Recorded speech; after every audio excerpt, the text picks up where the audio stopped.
Bon, je pense que parmi vous, tout le monde connaît Stan Lee.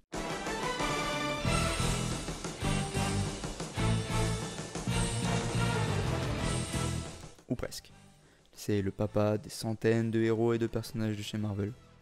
Bon, je suis pas Wikipédia et des tas de documentaires ou de bouquins ont déjà assez traité des faits d'armes de Stan the Man, comme il était surnommé, mais connaissez-vous son identité secrète?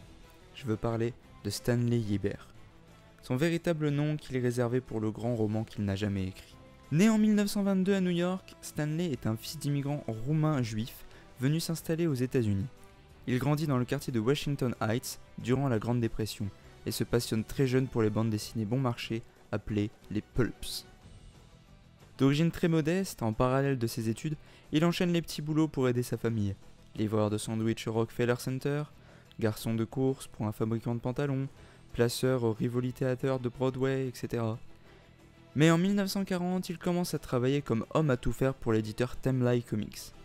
Sociable et préservant, il se retrouve vite sous l'autorité de dessinateurs vedettes comme Joe Simon et Jack Kirby, qui sont entre autres les créateurs de Captain America. Il sert les cafés et apporte les sandwichs, mais dessine aussi de petits graphes sur quelques planches avant la publication. Pour la petite histoire, sa première œuvre publiée est un texte daté de 1941 dans le comics Captain America. A l'époque, les comics comportaient 2 pages rédigées et les auteurs n'avaient aucun problème à en déléguer la rédaction puisqu'ils pensaient qu'elle n'était pas lue. Dès lors, il utilise le pseudo de Stan Lee. Il devient vite scénariste et rédige des scripts de BD à la chaîne sous différents pseudonymes pour laisser croire que Timely emploie un grand nombre de scénaristes.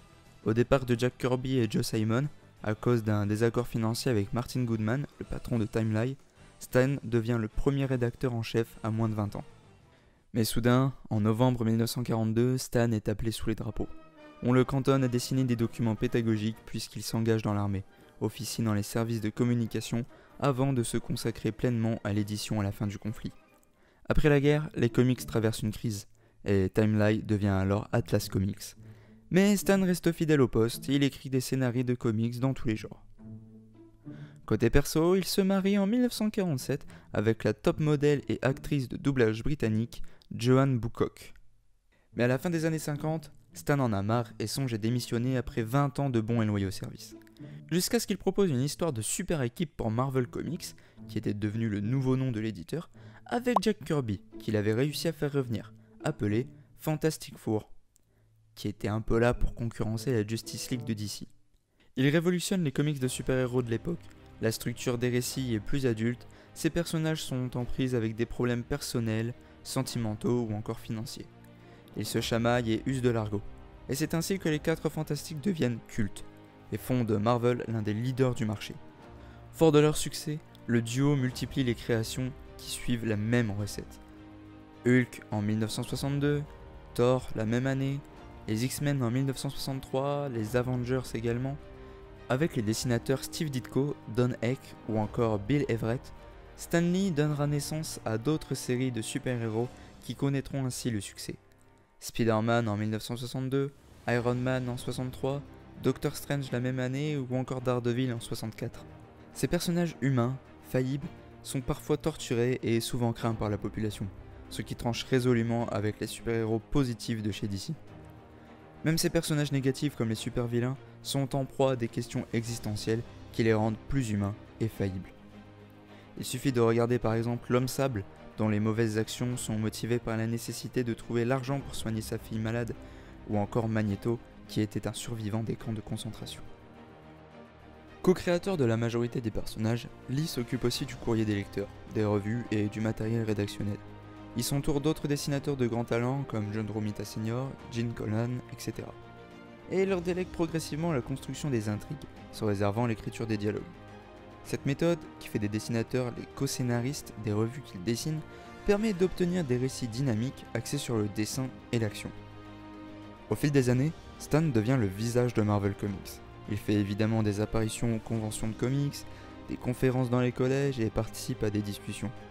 En 1981, il déménagea en Californie afin de développer les projets et droits télévisuels et cinématographiques de Marvel. Ainsi, il est devenu le producteur exécutif des adaptations Marvel au cinéma, faisant de brèves apparitions au cours de tous les films et séries.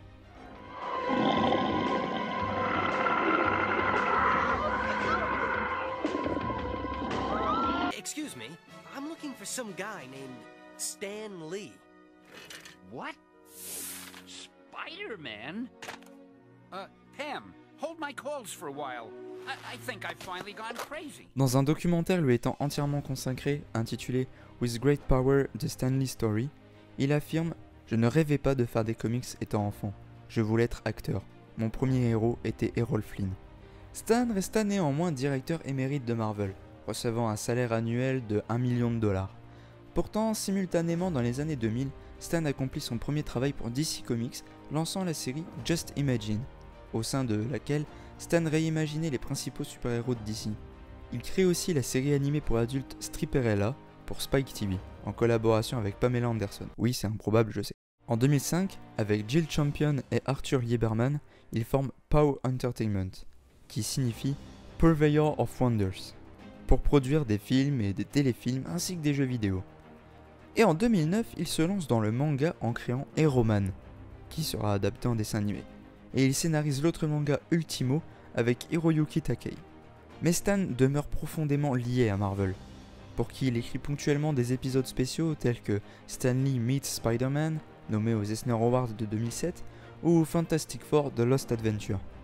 En septembre 2008, le tout nouveau Marvel Studios ainsi que Paramount annoncent la sortie de 6 films, Iron Man 1, 2 et 3, Thor, Captain America et Avengers. Stan est aux anges, sa pensée prend vie avec des films de qualité, ce qui n'avait pas toujours été le cas par le passé, même s'il y faisait des apparitions. Malheureusement, son épouse décède en 2017 à l'âge de 95 ans, laissant Stan et sa fille Joan Celia Lee en plus ou moins bons termes. De plus, les autorités américaines ont lancé une action au pénal à l'encontre de l'ancien manager de la légende. Elles l'accusent d'avoir maltraité Stan avant son décès. Keya Morgan, 37 ans, sera accusée de séquestration, de fraude et de contrefaçon.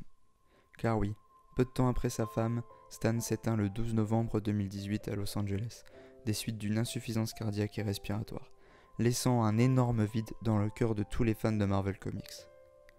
À l'annonce de sa mort, les principaux acteurs ayant interprété ses personnages au cinéma lui rendent hommage sur les réseaux sociaux, saluant le génie créatif et le scénariste révolutionnaire, notamment les acteurs Robert Downey Jr., Hugh Jackman, Mark Ruffalo, Chris Evans ou encore Tom Holland, mais aussi le scénariste Frank Miller, l'acteur de la saga Star Wars Mark Hamill et même les éditions DC Comics, éternel rival de Marvel Comics, qui salue notamment un homme qui a changé la façon de voir les héros.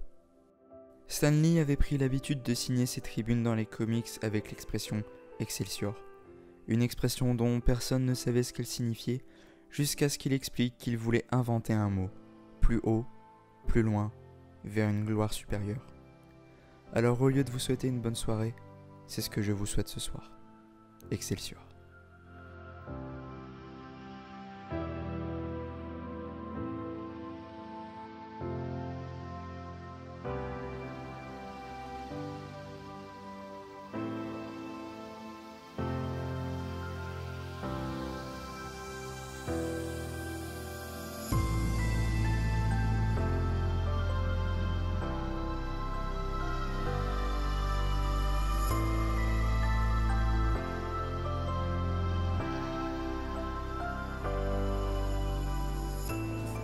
You must miss him so much. It's been so hard without him. Death is what gives life meaning. To know your days are numbered. The truth is, He was a friend. Best friend. I'm not ready. No one ever is. What more could I lose? I hope they remember you. I have memories of us. But there will be dark days ahead of us, too. There will be days where you feel all alone. Wherever we make it, we must carry on his vision. Whatever comes our way, it's the choices that make us who we are. For as long as I can remember, I just wanted to do what was right. I guess I'm not quite sure what that is anymore. It's time about saving our world. One day you'll figure this out. And when you do, you will change the world. I believe there's a hero in all of us that keeps us honest, gives us strength, makes us noble. and finally allows us to die with pride. What is and always will be my greatest creation is you.